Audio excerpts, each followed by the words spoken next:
عربی حکایت ہے کہ ایک بادشاہ اپنی جوان سالہ بیٹی کی شادی کو لے کر بہت فکر مند رہتا تھا۔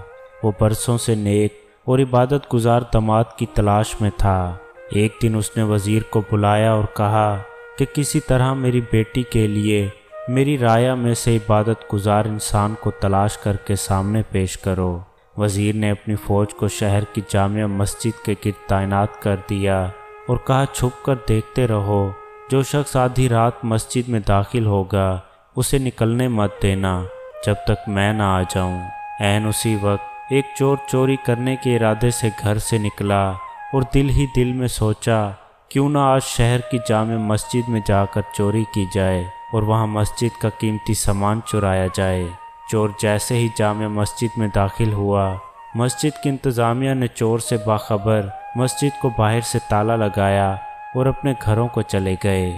فوجی دستوں نے وزیر کو اطلاع دی کہ لگتا ہے کوئی عبادت گزار آیا ہے، مگر مسجد کو تالا لگ چکا۔ اب صبح کی اذان پر ہی مسجد کھلے گی تو پتہ چلے گا کہ کون ہے۔ وزیر جلدی سے مسجد پہنچا اور صبح کی اذان کا شدت سے انتظار کرنے لگا تاکہ اندر موجود نیک انسان کو بادشاہ کے سامنے حاضر کیا جا سکے۔ جیسے ہی مسجد کھلی، وزیر دستے سمیت اندر داخل ہوا۔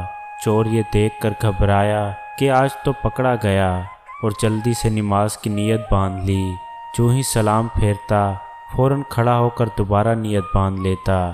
وزیر کو اس کی عبادت گزاری پر یقین آ گیا۔ جو ہی سلام پھیرا، فوجی دستے نے اس چور کو پکڑا اور بادشاہ کے سامنے پیش کیا۔ وزیر نے کہا، بادشاہ سلامت، یہ ہے آپ کا مطلوبہ شخص، اسے مسجد سے گرفتار کیا ہے۔ رات بھر مسجد میں عبادت کرتا رہا۔ چور کی حالت غیر ہو رہی ہے۔ بادشاہ چور سے مخاطب ہو کر کہنے لگا، کیا خیال ہے اگر میں اپنی بیٹی کی شادی تمہارے ساتھ کر کے تمہیں اپنی سلطنت کا ولی عہد مقرر کر دوں؟ کیا تمہیں منظور ہے؟ چور ہکا بکا ہو کر دیکھنے لگا۔ ڈرتے ڈرتے پوچھا، عالی جا، یہ کرم نوازی کس وجہ سے ہے؟ بادشاہ نے کہا، تم عبادت گزار ہو، رات بھر مسجد میں رہے، صبح اذان ہونے پر باہر آئے۔